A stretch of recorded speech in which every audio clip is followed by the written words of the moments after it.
పాఠశాల వయసులోనే ప్రేమలు, తాళిబంధం గురించి తెలియకముందే పెళ్లిళ్ళు, యుక్త వయసులో పుట్టే ఆకర్షణ అనే ప్రేమగా భావించి ఒకరికొకరు దగ్గరై ఆడుతూ పాడుతూ గడిపే వయసులోనే పిల్లలను కనేందుకు సిద్ధమవుతున్నారు. ఆ కాస్త వ్యామోహం తీరిన తర్వాత తప్పు తెలుసుకొని బాధపడుతున్నారు. ఇది నేటి కాలం యువత దారి తప్పుతున్న తీరు. తెలిసి తెలియని తనం, తల్లిదండ్రుల పర్యవేక్షణ లోపం వెరసి యువత కోరి కష్టాలు కొని తెచ్చుకుంటున్నారు. ప్రేమకు ఆకర్షణకు మధ్య వ్యత్యాసం తెలియక జీవితాలను నాశనం చేసుకుంటున్నారు. స్నేహితులతో కలిసి ఆడుతూ పాడుతూ ఆ బాలిక ప్రతిరోజు బడికి వెళుతోంది. అందరితో సరదాగా నవ్వుతూ నవ్విస్తూ ఉండే బాలిక వెంట సీనియర్ బాలుడు ప్రేమంటూ వెంటపడ్డాడు. ఆ మాటలకు తొలుత అదిరిపడిన అమ్మాయి కౌమారప్రాయంలో పుట్టే ఆకర్షణకు కరిగిపోయింది. నువ్వు లేక నేను బతకలేనంటే పొంగిపోయింది. చదువుకునే వయసులోనే పరిణితికి మించి ఇద్దరి మధ్య ప్రేమ వ్యవహారం నడిచింది. మరి ప్రాణం కన్నా ఎక్కువగా ప్రేమించిన ఆ బాలుడు ఏం చేశాడు? వయసుకు మించి హద్దులు దాటిన ప్రేమ ఏ తీరానికి చేరింది? ఇంతకీ ఆ బాలుడు నిజంగానే ఆ బాలికను ప్రేమించాడా? అవసరం తీరిన తర్వాత వదిలేశాడా?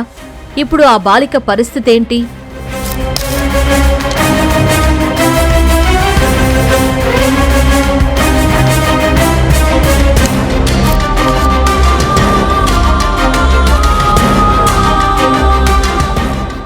బాపట్ల జిల్లాకు చెందిన ఓ బాలిక 9వ తరగతి చదువుతున్న సమయంలో అదే పాఠశాలకు చెందిన సీనియర్ బాలుడు ఆమెను ప్రేమిస్తున్నానని వెంటపడ్డాడు. కొన్ని రోజులు పట్టించుకోకపోయినా అదే పనిగా వెంట తిరుగుతూ ఉండడంతో అతని ప్రేమ నిజమే అనుకుని సరేనంది. బాగా చదువుకుని ఉద్యోగం వచ్చిన తర్వాత పెళ్లి చేసుకుందామని చెప్పింది. బాలిక చెప్పిన వాటన్నింటికీ సరేనన్న ఆ బాలుడు ఎప్పుడైతే ఏంటి, ఇప్పుడే పెళ్లి చేసుకుందామంటూ ఒత్తిడి చేశాడు. ఆమె ఇంటికి వెళ్లి ఎవరూ లేని సమయంలో పసుపుతాడు మెడలో కట్టి శారీరకంగా లొంగదీసుకున్నాడు. ఆ తర్వాత ఇంట్లో వాళ్లకు భయపడి బాలిక పసుపుతాడు తీసి బీరువాలో దాచిపెట్టింది.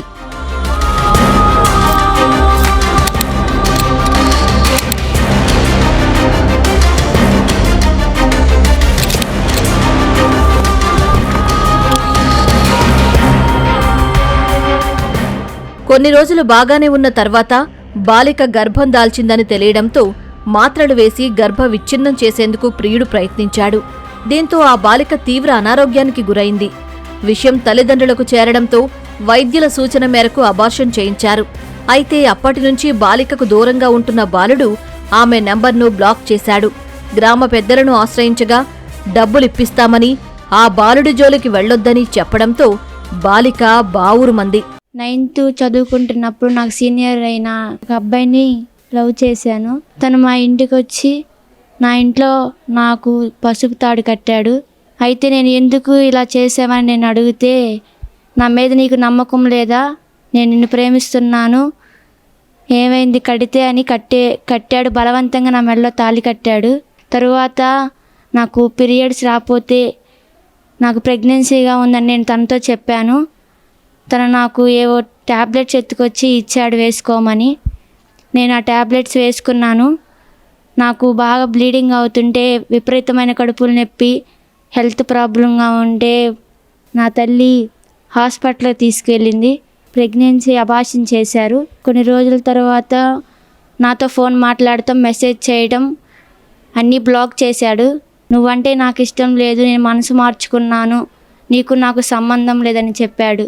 తరువాత మాకు వాళ్ళు 1,00,000 రూపాయలు 2 లక్షలు ఇస్తాం సర్దుకుపోండి అని చెప్తున్నారు వాళ్ళ తల్లిదండ్రులు. మాకు డబ్బులు వద్దు, నాకు న్యాయం జరగాలి, నా జీవితం ఇలా అయిపోయిందని నేను న్యాయం కోసం పోరాడుతున్నాను.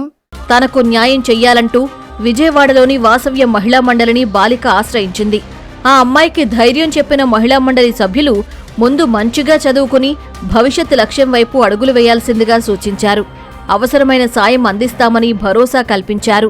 చిన్న వయసులోనే 8వ క్లాసు 9వ క్లాసు ఆ టైంలోనే వీళ్ళు ఆకర్షణకు గురవుతున్నారు. ఈ ప్రేమ పెళ్లి వరకు వెళ్తుంది, నా జీవితం ఇలా ఉంటుంది అని చెప్పి ఊహిస్తున్నారు. అర్ధాంతరంగానే పిల్లలు సెక్షువల్ అబ్యూజ్కి గురవడము, ఎక్కడైనా పెళ్లి గురించి వస్తే వాళ్ళకి ఒక తాళి కట్టేయడం అనేది ఒక యాదృచ్ఛికంగా జరుగుతూ ఉన్నది, కానీ అది అసలుకి సెంటిమెంటల్గా ఫీల్ అవ్వట్లేదు. ఈ ఆకర్షణ అనేది వీళ్ళు తెలుసుకోక ముందే వీళ్ళు సెక్షువల్ అబ్యూజ్ గురవడం, ప్రెగ్నెన్సీ రావడం, పీరియడ్స్ మిస్ అవ్వడం, దీంతో వద్దు అని మళ్ళీ దాన్ని అబార్షన్స్ చేయించుకోవడం ఇట్లా జరుగుతున్నాయి. పాఠశాల దశలోనే ప్రేమ పేరిట అమ్మాయిలు మోసపోతున్నారని, తల్లిదండ్రుల పర్యవేక్షణ లోపం కూడా ఇందుకు కారణమని నిపుణులు హెచ్చరిస్తున్నారు. బాలిక మైనర్ అయ్యుండి తన కన్సెంట్ ఉన్నంత మాత్రాన లైంగిక చర్యలో పాల్గొన్న బాలుడికి కేసు అవ్వదు అనేది ఏమీ ఉండదు. ఆ అబ్బాయిని పోక్సో యాక్ట్ కింద బుక్ చెయ్యరు అని అనుకోవడం భ్రమ అవుతుంది. పిల్లలు స్కూళ్ళకి వెళ్ళిన తర్వాత వాళ్ళు ఏం చేస్తున్నారు, స్కూల్కి పంపించేశాము, అక్కడ సేఫ్గా ఉన్నారు, వాళ్ళ మీద ఎటువంటి అఘాయిత్యాలు కానీ లేదా ట్రాప్ కానీ జరగట్లేదు అనుకోకుండా తల్లిదండ్రులు కూడా పిల్లలు వాళ్ళ జీవితంలో ఏం జరుగుతుంది వాళ్ళతో మాట్లాడుతూ వాళ్ళ మీద ఒక కన్నేసి ఉంచడం అనేది చాలా అవసరం. ప్రేమంటే ఏంటో తెలియని వయసులోనే బాలికలు మోసపోతున్నారని, పాఠశాల దశలోనే ప్రేమలు మంచిది కాదని సామాజికవేత్తలు సూచిస్తున్నారు. ముందు మంచిగా చదువుకుని లక్ష్యం వైపు అడుగులు వెయ్యాలని చెబుతున్నారు.